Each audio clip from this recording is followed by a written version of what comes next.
Bonsoir à tous chers amis et bienvenue pour ce 111e Behind the Ring. Avec aujourd'hui comme invité un acteur bien connu de la scène professionnelle française de boxe anglaise, c'est monsieur Rachid Achoui, champion de France des poids moyens. À son palmarès, 15 combats pour 15 victoires. On l'avait un peu perdu du paysage pugilistique en ce moment, donc on va essayer de comprendre un peu où est-ce qu'il en est. On va pouvoir parler un petit peu avec lui. Salut Rachid. Salut Benjamin, ça va?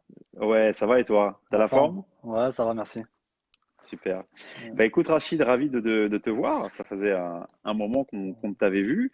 Je voudrais tout d'abord te remercier pour le temps que tu nous accordes ce soir, de pouvoir partager un petit moment avec nous. Vraiment, c'est très sympa. Ouais, le plaisir est pour moi. Et ben c'est gentil, c'est gentil. Alors Rachid, on va démarrer donc. Je t'ai présenté en intro, mais on va démarrer donc de manière chronologique cette interview. Moi, je veux toujours savoir comment les gens ont rencontré la boxe. C'était quoi Rachid ta première rencontre avec la boxe? Bah, en fait, moi j'ai commencé un peu tard la boxe, contrairement à certains qui ont commencé dès le plus jeune âge.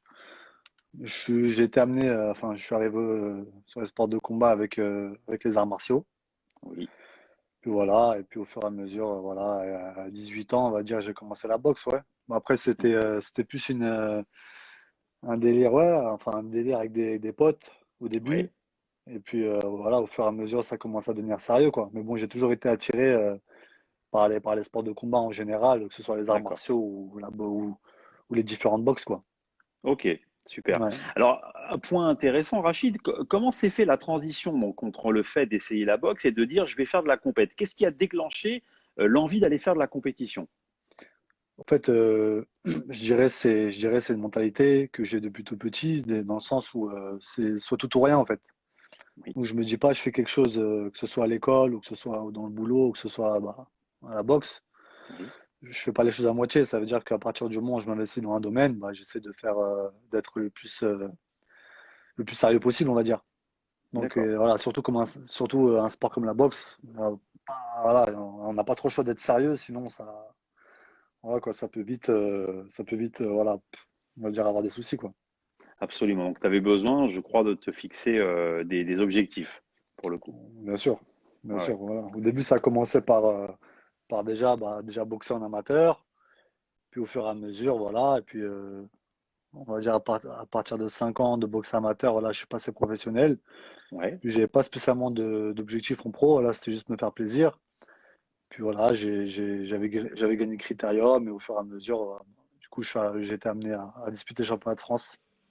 ouais. Et c'est vrai Voilà. que tu l'as fait donc combat par combat, échelon par échelon, jusqu'au titre donc national. Donc, c'est une progression que j'ai envie de dire logique. Ouais. Raconte-nous les différentes étapes qui ont marqué cette progression.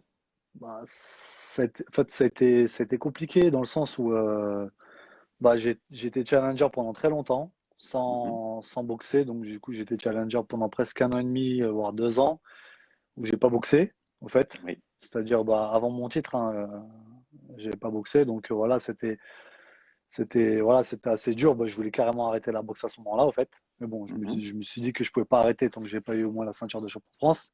Oui. Et oui, puis, ouais, c'est vrai qu'à la base, voilà, à la base, j'ai été vainqueur du Critérium Espoir en poids Oui. moyen.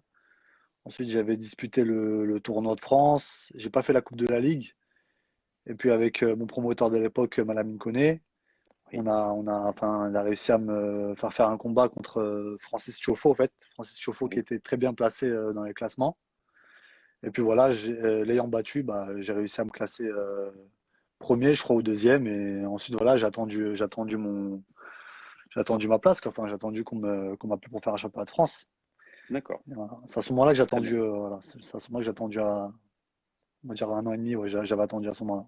Ok. Très Mm. bien, c'est très clair. Effectivement, on a bien compris le parcours. Mm. Et dans ce parcours, alors c'est quoi si tu avais un ou des moments qui t'ont marqué vraiment le plus beau ou les plus beaux moments de ta carrière sur le ring, c'est quoi aujourd'hui Mm. pour toi, Rachid?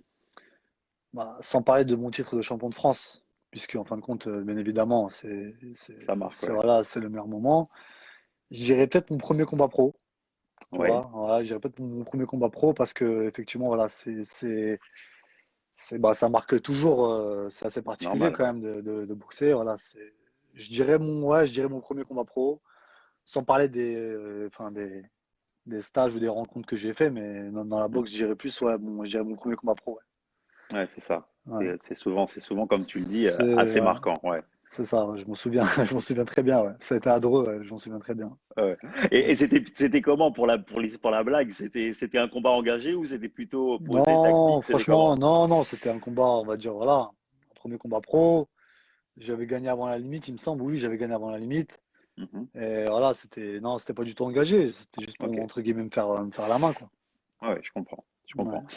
Alors, je disais en intro, Rachid, c'est vrai que ça fait un moment qu'on t'a pas vu. On t'avait vu notamment à notre gala en 2019, donc au Carreau du Temple, où tu avais boxé. Oui, oui, ouais, Mais c'est vrai très beau que gala, ouais. tu te rappelles, hein, Ouais, ouais, c'était juillet bien 2019. sûr, ouais, je me Ouais. rappelle.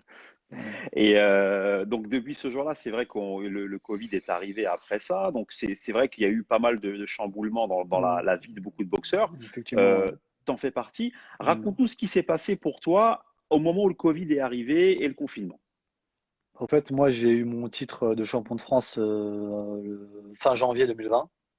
Oui, Et le Covid est arrivé fin mars, ouais, mars 2020. ouais, voilà, le 16 mars, je crois, c'était le Oui, confinement. Mais moi, en fait, le truc, c'est que j'avais déjà pris ma décision, on va dire, de faire une pause, un stand-by, oui, voilà, bien avant tout ce qui s'est passé avec le Covid, les confinements, etc. Bah voilà, enfin, comme on a discuté tout à l'heure, c'est plus oui, par rapport au fait à ma vie personnelle, oui, dans le sens où bah, c'est très compliqué d'allier les deux, en fait. Et la vie de sportif de haut niveau, s'entraîner 4-5 heures par jour, et à côté avoir une activité professionnelle pour, comme on dit, pour remplir le frigo. bien sûr. Donc voilà, c'est très très compliqué. Après, je pense on peut allier les deux à un certain niveau. C'est-à-dire quand on débute, quand on fait des 4 rondes, entre guillemets, voilà, on peut se permettre de s'entraîner après, comment dire, après le boulot, après une journée de boulot, oui, voilà, on peut aller à la salle et s'entraîner quand on prépare des 4 rondes, mais arrivé à un moment, en fait, ça devient compliqué, ouais. Bah ouais, Quand on ouais, c'est commence à sûr. préparer des championnats, même 8 rondes, 10 rondes et tout, ça devient dur. Donc, il faut faire un choix. Et voilà. Moi, à l'époque, c'est vrai que j'avais fait le choix de la boxe. Mhm. Puis l'arrêter m'a rattrapé, quoi. Donc, Ouais, je comprends. j'ai dû repartir, entre guillemets, j'ai dû rebosser comme tout le monde. Alors c'est ça que ce Ouais. que le public ne voit pas souvent, c'est que les boxeurs ne vivent pas tous, hein, Ah non, des revenus, des cachettes complètes. Donc il y a toujours un boulot à côté. Il faut prendre conscience que ça aujourd'hui en France, c'est une vraie réalité. Ils ne sont qu'une poignée, quelques poussières ah ouais, à moi, vivre pleinement de ça, quoi. c'est clair, moi, je dirais même une pincée. Il y en a très, Oui. très peu, connaissant, entre guillemets, connaissant un peu le milieu de la boxe, les boxeurs hexagonaux. Il y en Mhm. a très, très peu qui arrivent à vivre de la boxe. Bon, effectivement, voilà, on peut parler de Tony Oka, etc., quelques-uns comme lui, mais sinon, c'est très, très rare. Enfin, Mhm.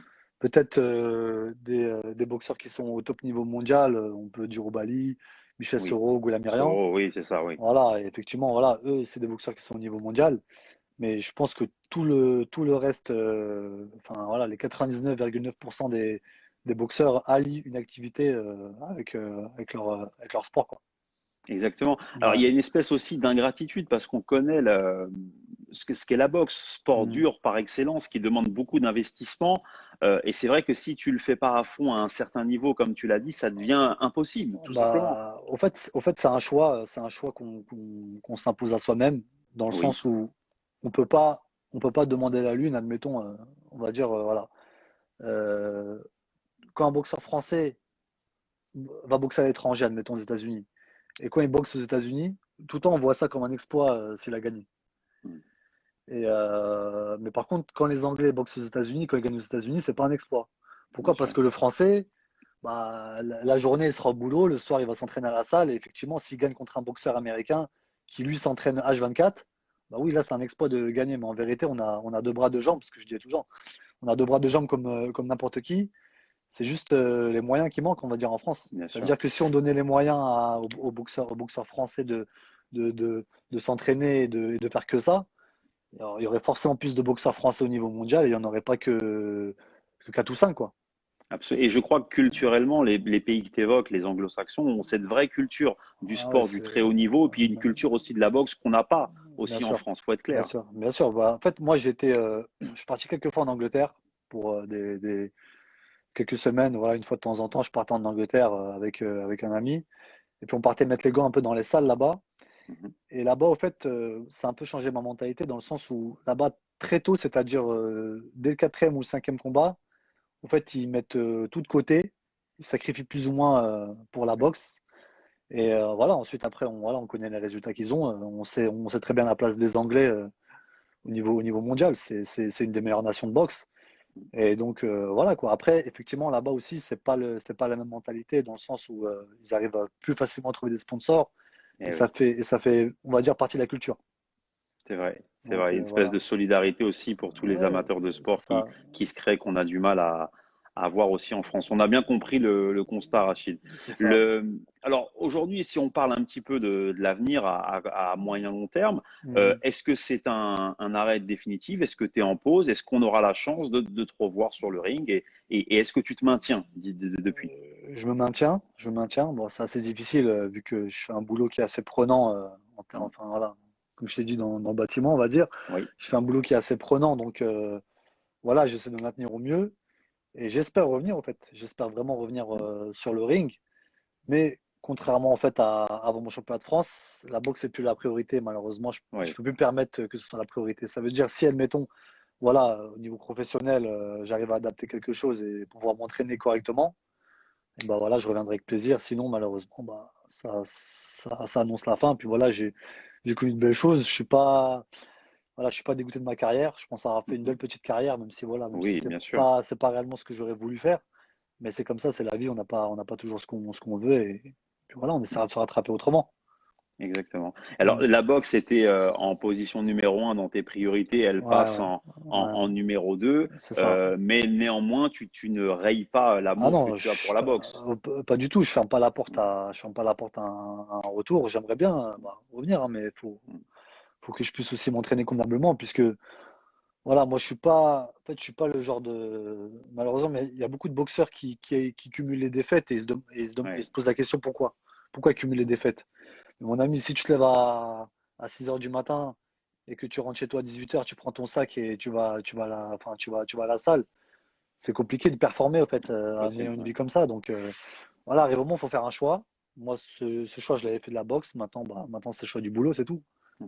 Mm. Voilà. Très bien. Non, non, mais c'est une très belle histoire que tu nous racontes, Mm, Rachid. Et je mm. rappelle un vaincu hein, en professionnel. Donc, Ouais, il y a encore des choses sûrement à écrire si tu arrives à organiser tout ça. j'espère. J'espère, ouais. J'espère que ça se décantera. Ouais. Ouais, ouais. J'espère aussi, franchement, bah, que ça ira aussi mieux pour tous les boxeurs français. Oui, c'est vrai. Puisque voilà, je sais qu'il y a des boxeurs, c'est des bouchers, c'est des peintres, c'est des maçons, et enfin, voilà, de très bons boxeurs. Et si on pouvait leur donner les moyens, effectivement, ils iraient très loin.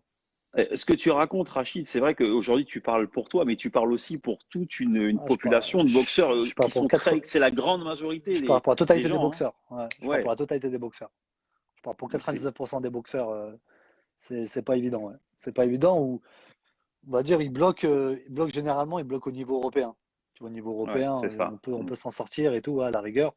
Mais au-dessus, ça devient Ça compliqué. devient Ouais. chaud. Ouais. Effectivement, il faut beaucoup plus. Et on a même vu Ah, à très très haut niveau pour nos Français, même quand ils sont ah, pas dans les meilleurs dispos, on bien l'a sûr. vu avec Oubali récemment, Ouais, ça peut aussi ne pas fonctionner. ah, bah, c'est clair, c'est clair. Non, mais ouais, ouais, c'est un choix qu'il faut faire. Ouais, ouais, clairement. Eh ben, écoute, Rachid, effectivement, on est d'accord avec toi, comme dit Mehdi Boufoudi dans Mm. les commentaires, qui Ah, te Mehdi, salue. ouais. Salut Mehdi. Eh ben, une vraie part de vérité de ce qu'est aujourd'hui la boxe hein, pour grande majorité des boxeurs français, Mm. Rachid. Ouais. Merci beaucoup pour ce témoignage, pour le Ah, temps que tu nous as offert, merci à toi, c'était un plaisir, vraiment. ouais. C'était un plaisir, ouais. Et puis Merci je te beaucoup. laisse le mot de la fin, comme tous nos invités, si tu veux dire un petit mot aux gens qui t'apprécient, qui te suivent. Bah voilà, bah, je remercie tout le monde, ceux qui sont présents sur le live. Je remercie effectivement bah, les personnes qui m'ont soutenu dès le début, on va dire. Là, je vois qu'il y a Gaël qui est là. Oui. C'est mon préparateur physique. Et voilà, mon ami d'enfance. Donc voilà, voilà, c'est vraiment force à vous, gardez courage et voilà, ça ira, ça le fera. Exactement. Super, Rachid. Merci beaucoup pour ce temps que tu nous donnes et Voilà. cette sincérité. Ouais. Reste comme ça, on va suivre ça. Merci Merci, beaucoup. merci beaucoup à vous et bon, voilà, bon courage aussi à vous. Merci beaucoup et bonne Voilà. soirée à tous et rendez-vous la semaine prochaine Merci, pour au une nouvelle revoir. interview. Ciao. Ciao. Yes, ciao.